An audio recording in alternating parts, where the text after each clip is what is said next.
So with a market pullback like today, the question I always get is, when should I hedge my account? How do I do it? What do I look for? What are good targets? And in this video, I'm going to tell you everything that I like to look for from a technical point of view on how to short the market, when to, what targets I aim for, and then also when we might be expecting a bigger, longer term pullback in the market itself. So we've had quite a bit of selling today. You can see that here on SPX. We've gone right down into the 30-period simple and ATR trailing stop. And the ATR trailing stop is personally my go-to that I like to watch on whether or not I am going to start looking for hedges for my account and getting a little bit more aggressive on the put side outside of maybe some intraday trades. Normally, any sort of pullback for me into the 10 or 30 is more of a buy opportunity to jump back into the long side. But the key I've found over the years is the ATR trailing stop, which is this dotted blue line on my charts. And the reason why I watch that level in particular is because I have found a lot of times, unless it's a fake out move, which I will go over what that is here in a second, as long as it's on a fake out move, it usually indicates for a continued sell, typically down into the 100-period simple. Now, let's answer that question of what a fake out move is. A fake out move for me is when it barely breaks the ATR, but it either holds a support level or it basically closes right by that level still on the bar. The Bollinger Bands don't typically budge. And so that's usually your clue for a potential fake out where the bears end up getting trapped and the bulls re-engage to the long side. And you can see the last time the ATR trailing stop broke, it was a fake out move. That was the low of the move, and it was actually a good place to buy. But a lot of times that won't always be the case. So let's just go back to 5 years on the daily chart, and you can see how many times we've broken the ATR trailing stop and that kind of reversal down into the 100-period simple, if not for a stronger continuation lower.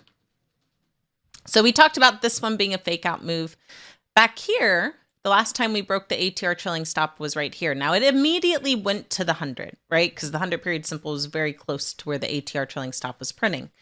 So when that happens, you look for that possibility of a break of the 100, or in general, if you get the pullback into the 100-period simple moving average on the daily and it starts to fail, that's the time that I personally will look to get a little bit more even on those bearish trade ideas, maybe get a little bit more aggressive with my puts, and play for that sell-off until proven otherwise. So you can see here, we've started to fail the 100. We made some nice bearish divergent bars. Those are usually short-term bearish signals.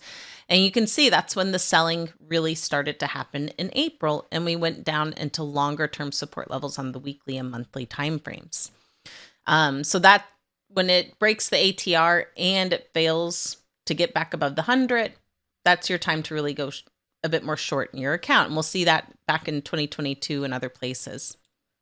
Here, we had a break of the ATR. Now, unlike that first one that I showed y'all, this one we made a bearish divergent bar with. Bollinger Bands started to open lower, and it was the close of the bar was nowhere near where that ATR trailing stop was printing that dotted blue line. So that told me to play down towards the 100. You can see we had a little bit of a bounce, pull back again close to the 100, bounce, resistance failed to get above it, right? Price did. And then we play into the 100-period simple. So that was a good place to start shorting and hedging your account a little bit more.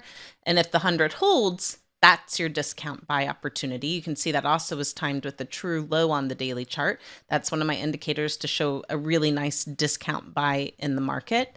And you can see it had a nice bounce back up. Here as well, the ATR trailing stop broke. Now this was a fake out move. Why? Because the price barely broke that level, continued to maintain that range, right? That price support. Bollinger Bands didn't budge. And so that told me to, at the very least, wait before putting on a hedge, if not maybe treated a bit more like a discount buy, right? Because we weren't really falling apart at that range. And it was a good buy if you played it for the bounce up. Here as well, we broke the 100-period simple. We broke the ATR trailing stop, but we were right at the 100-period simple. So no need to keep going any further off that time. If it can't break the 100 at that point, you stay the course and look at it as a buy opportunity. Here, we broke the ATR trailing stop. Now, I would have been a little hesitant at the 30-period simple, right? Because it was trying to maintain support. But once this started to fail at the 10, especially with the bearish divergent bar, good place to short. Even if you waited for the next day, you can see the Bollinger Band start to open lower. We broke the 30. All of that was a clue to play down towards the 100-period simple. And in this case, we broke the 100 a little bit. But once it managed to start to get back above it, right, you cut your puts. You don't want to stay in puts too long, and then you go to buy the market. The reason why you don't want to stay in puts too long, especially if the price is able to get back above the 100, is because the market is naturally a bullish beast, right? When we go and look at a monthly time frame or a quarterly time frame, the market naturally moves higher. The place where bears get caught up the most on losing their money is not getting out soon enough, thinking everything's going to continue lower. And it's oftentimes on that reversal where any profits they made to the downside, they end up losing. So you want to be mindful of that, guys, as we potentially look to short the market. Here as well, right? We broke the ATR trailing stop. Now, you might have been hesitant that first day, but certainly the second day, whenever the Bollinger Band started to move lower, we failed to break above the moving averages. They maintained themselves as resistance. That was your place to short into the 100. The 100-period simple holds support, right? You had a few times of testing it. Those were your buy opportunities to jump back into the long side. Here as well, right? We broke the ATR trailing stop. The Bollinger Bands were already starting to open lower here. That was your place to sell it into the short side and into the 100-period simple. That held. You play for the bounce. When resistance holds, you could look to short again. You might have waited until the actual break, right? But that was a clean break of the 100-period simple, while the ATR trailing stop remained in that red dotted line that's resistance. So that was a place to start to look to get a little bit more heavier on the bearish side of your account. We tried to break above the 100, failed. That's what I like to call an Admiral Ackbar for my Star Wars fans out there. It's a place where the bulls get trapped and the bears re-engage. So you can see we had a rollover move there, went back up, tested the 100, and then that time we managed to break. So if you still had some shorts on at that point and it started to break higher, you cut them and you look to play that back long, right? And that had a nice move higher after that. Here as well, broke the ATR. Now that was right at the 100. We did have a little bit of a dip below it. This one would have been a bit trickier of a hedge to put on. Was a bit short-lived though, maintained holding the 100-period simple here. So that was your buy opportunity and a place to cut your shorts. Here we broke the ATR. That was already below the 100. So we moved a bit lower. And then once again, once you get back above the 100 and it holds, you switch back to the long side. And then, of course, this was our bigger move that we had back in 2022, right? Or one of the bigger moves.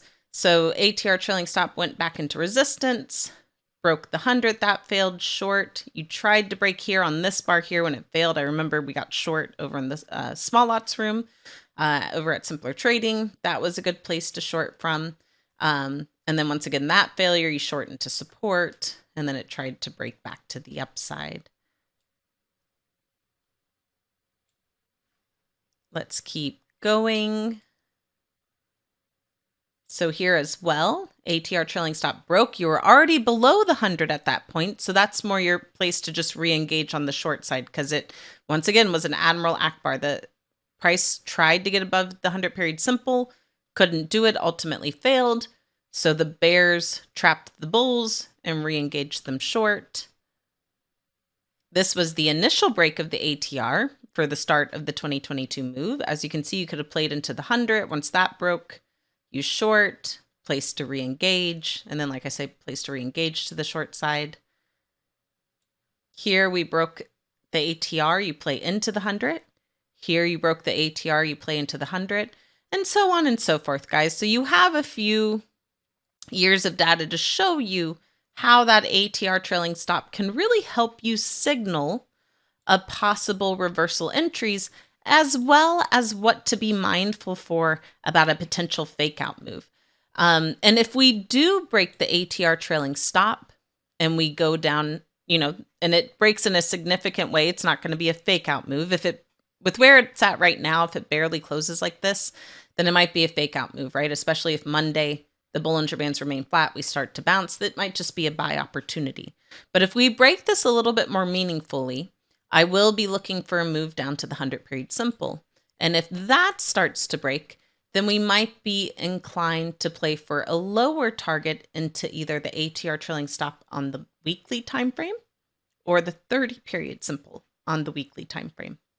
But I'm not even aiming for those yet, because the first thing we need to do is break this support. And it's starting to, right? But I don't think we'll get enough of a move into the close today for that to happen. So what I will be watching on Monday is, one, how does Monday trade, right? Does it hold this price level and we immediately start to bounce? If so, I'll probably start buying before market close. Do we still hold this range at market close, maybe dip a little bit below it, but maintain? If so, that would still look like a buy opportunity to me. Or does Monday start to stair step down? And if Monday starts to stair step down, that's when I know to hedge my account, aim for a bearish trade, like a broken wing butterfly or a vertical spread, or just straight puts, depending on how you like to trade, and aim for your target to be the 100-period simple. And if it gets any sort of bounce, watch how the moving averages act. If they maintain resistance, re-engage to the short side until this target is hit. If we start to break above it, then you might be a little bit more cautious, maybe, clean up some of your puts and start to buy longer term bullish trade ideas, making sure you give it that time in case you have to ebb and flow. And if the price breaks the 100-period simple, then I start to look to be a little bit more bearish in my account and look for those weekly support levels as targets and places for the price to potentially hold. I hope this, guys, helps you out on the things that I like to look for. Don't forget to like and subscribe, and I look forward to talking to you all in the next video. As always, my fellow Jedis, may the trade be with you. Till next time. Hey, Allison Ostrander here, Director of Risk Tolerance at Simpler Trading. Thanks for watching the video. If you enjoyed this video, please be sure to like and comment down below to help us out.